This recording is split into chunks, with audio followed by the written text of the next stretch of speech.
Hey, girlfriend, you know who you are. You have big, big dreams. You want to write a book, stand on a TED Talk stage, be a life coach offering wisdom from your RV in Montana, a cafe in Barcelona, or a beach chair in Tulum. Your other girlfriends and your family, they don't always get your biz savvy. Why do you want to leave your JOB?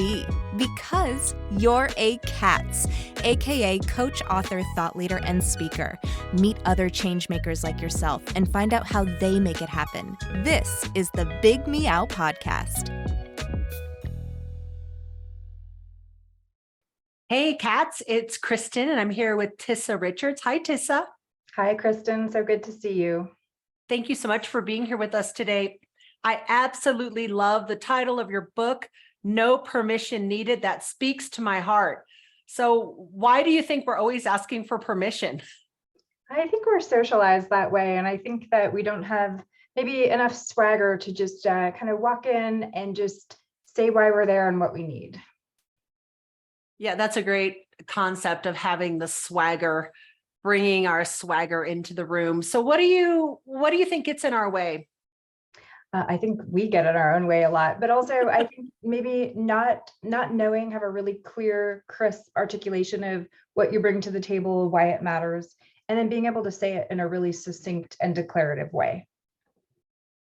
That is so true. I mean, I do believe that a lot of us have a real bottleneck when it comes to our message. You know, it's like we have all these, especially, you know, in the field that all of us cats are in. You know, we have a lot of different things that we're good at. We've written a book on this topic. We're speaking about something else. And then all of a sudden it all just kind of gets a little stuck right here in our messaging. I mean, how can we start to kind of unravel that and gain this clarity that you're talking about? I think it's actually easier than it seems, but it's hard in practice, right? The most Right. important thing I like to say to people is, so what? So we might be multi-hyphenates, there might be a lot of things, but we tend to talk about what we do and how we do it, but not why it matters. And nobody really cares what you do, how you do it. We really all want to get to the essence of so what, and then we're thinking, why does that matter to me? It's kind of the with them, right? Why do I care? And then what can I do with that information? You got to cut through all that and make it easy for people to understand you and what to do with you. If you can give somebody that, then they can go and scale you, they can introduce you, they can remember you. You got to do that work for them. So is this in alignment with the what is your why? That's a little bit of a tongue twister, or is it a little bit different? I think it's a little bit different. I think the why is almost like your purpose, and purpose is really important. And I'm not sure if people really care what your purpose is. Right, exactly. That's so true. Yeah, unless you translate it for somebody, right? If you can say to somebody, I'm known for this, here's why it matters, here's what I'm looking to do. Boom. It's 3 sentence fragments that you can condense into 2 sentences. We don't need these long elevator pitches where somebody's eyes are rolling back in their heads and they've tuned you out. They're looking for the bar or the bathroom or whatever, right? Make it really easy for people cognitively to understand you and to care. And now I want everybody to immediately start thinking, ooh, who should I introduce you to? Oh, like I want people to get excited, like, oh my gosh, this is so cool. Have you ever met? Have you ever heard of? I want you to actually catalyze a reaction in people. Most of us aren't good at doing that. Gosh, what a great strategy, because I do agree with you. Like, we think that we need to have these big, long-winded conversations. And honestly, we're all living in the age of distraction. So really anything that lasts more than 10, 15 seconds, it's like, you're right. Where's the escape hatch? Yeah, exactly. And it's an attention science thing. There's a lot of load on everybody's brains, right? It's almost like you have to talk like a Twitter message. And I don't mean talk in sound bites. And wear cat ears. Yeah, but be like really declarative. It's that cat lady. Yeah, but be very specific about yourself. And I think that's hard to do at first, but it gets easier. Yeah, I do think the big part of that is practice. Yeah. If someone were to go through an exercise to kind of dial this in using your framework in your book, No Permission Needed, where would they start? I think where you start is to literally say to somebody, so tell me, what's the question you always get asked? Tell me about yourself. But then we start to say, so what? So what? So what? What does that mean? Why do I care? Why? And when you think of a toddler, that why, and finally when you're literally like, there's no more why, We're all toddlers. Yes, that's right. When there's no more so what, that's when you know you've reached the end of the exercise and you've reached that sort of highest value. So what are you known for? Why does it matter? And that's when somebody can anchor you in their head. That's kind of what that exercise looks like. And I think you hit the nail on the head, Kristen, which is you got to practice it. You have to say it out loud to yourself in your empty house, in your car, on a walk, whatever. Because if you don't believe it, if you're not credible to yourself, you're not credible to other people. You know, I know that you are a very seasoned speaker and an executive coach. I work with a lot of younger speakers who are just getting into it. And the point where we're practicing, I tell them, I said, you know, reading this in your head silently to yourself is not practicing your talk. No, it has to come out your mouth and back into your ears. There's something about your ears receiving that information versus your brain, for sure.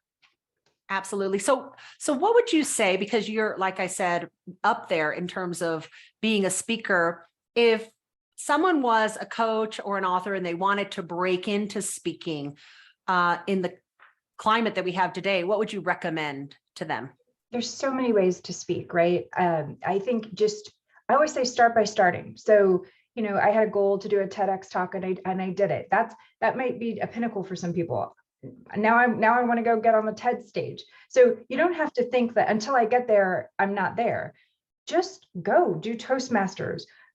Think of a special interest group and say to them, hey, can I come and facilitate or, you know, host a panel for you on a webinar? There's so many ways to speak where you're not the center of attention or you don't have to create new content. There are so many places where you can just start by starting. And the more you do it, the more you start to figure out, what do I even want to talk about? What do I bring to this conversation? And you could speak a million times, literally hundreds of times a year, get more comfortable, find your footing, find your voice. And before you know it, people are coming to you to ask you to do it. I think you're really on to something, and I love your irreverence. It's like, so what, right? Like, let's just cut through all the crap. And I do feel like if you want to move in a certain direction, start moving in that direction. And then suddenly it's like your particles, your energy is out there. And, you know, the universe takes notice and is like, wow, you're moving in this direction. Let us give you more doors opening, more opportunities, more things that can help you grow in the area where you actually have your momentum. I think that so many people sit around and they don't take any action, but then they wonder why nothing is flowing towards them. Yeah, or they think it has to be perfect. Like you have to have this Right. perfect keynote. That's a big part of it too. Yeah, right. Like I have to know exactly what I'm going to speak about. Or you could just start and then you hone in on it. And I think that's how you actually end up building a great business. You don't need a perfect business plan. Just start and you can tweak it. And you can look back at those first ones and be like, whew, was I kind of figuring that out? But that's okay. I remember 15 years ago when I started, I was putting together this branding. I'm like, oh, I love these bright colors. And then one day I was making my younger kids dinner and I was like, my branding looks like the macaroni cheese box. It's like back to the drawing board. Yeah, but you have to start somewhere, right? Right. No, it's so funny and it's so true. So do you have like a philosophy or a mantra that carries you forward? Yeah, I do. And I think it's very much, and this was very sort of informed by being a founder and funding and scaling companies, which is you have to know your values. You have to know your non-negotiables. So for me, that's very much integrity, but be willing to walk away from things and take them off the table. And that's the same in life and work, I think. So good people are good people. I have a no assholes rule. And Yeah. and I think that also just really helps with resilience because then you're not dealing with stuff where it's making you queasy or making you think, I don't want to. Yeah, just know what your values are and what you're willing to deal with and not deal with and write it down. I mean, I think it's that way. It's also there in black and white. So you're literally, I'm going to work this way. I'm going to accept these things. I'm not going to accept these things. It really makes it a lot easier. So much more black and white. I love your attitude. And I think a lot of us female entrepreneurs need to adopt a no assholes rule because Very helpful. it sure makes it awful. And we see it coming in, right? I mean, you know, pretty quickly when you're doing the proposal, I have an intuitive sense how this is going to go down, and really just giving yourself permission to know what's going to work for you and what's not. Listen to your gut. It's not worth the money. And I think another philosophy there, or another really important rule is don't underprice yourself, right? really important. Don't apologize for your price or your value, because then you're working for what? Why are we working? No, absolutely. So what's next for you? Big things. I really want to continue to scale, build a very large community that empowers people, but in very specific and very tangible ways. So larger stages, larger keynotes, larger workshops, another book. So everything is scaled up. So we keep moving the needle, and we're just moving it in bigger and bigger ways.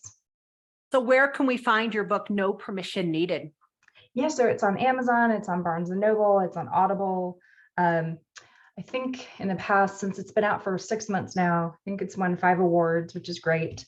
Yeah, thank you. So the TEDx talk will be out on YouTube in a couple weeks. Oh, congratulations. That's amazing. What's the title of the TEDx talk so we can go look for it?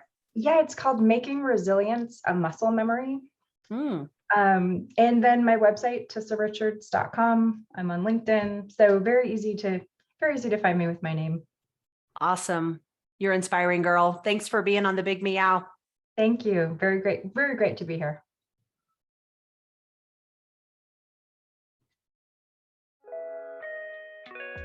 Thanks for listening to the Big Meow podcast, sponsored by C.A.T.S Network. If you liked what you heard, please take a moment to subscribe and share this podcast with your friends. You can also join our network filled with positivity and possibility. Visit www.catsnetworking.com to join us and learn more, together with your magical, motivated, and mystical new friends at C.A.T.S Network. Let's transform 1 million lives with your message.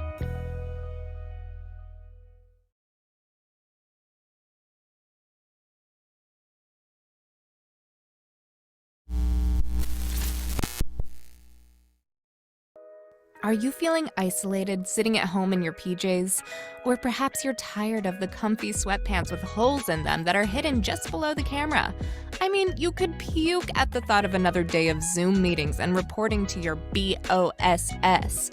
Do you want freedom from your home office desk or the office cubicle? Do you want freedom from your current career? Or are you frustrated that your online biz dreams are going nowhere? It's all too overwhelming. Where do you start? All the tech, the choices, and your message. Yep, I said your message, your brand, your voice. What is it? Do you even know what that means?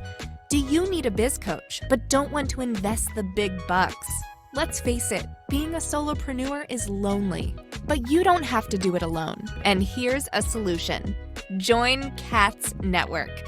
C.A.T.S Network is a woman-only membership community exclusively available to you, the life coach or executive coach, the author, the thought leader, or the public speaker.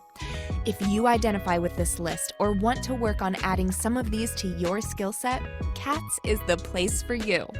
Check us out at www.catsnetworking.com. That's C.A.T.S networking.com. Because let's face it, cats are better together.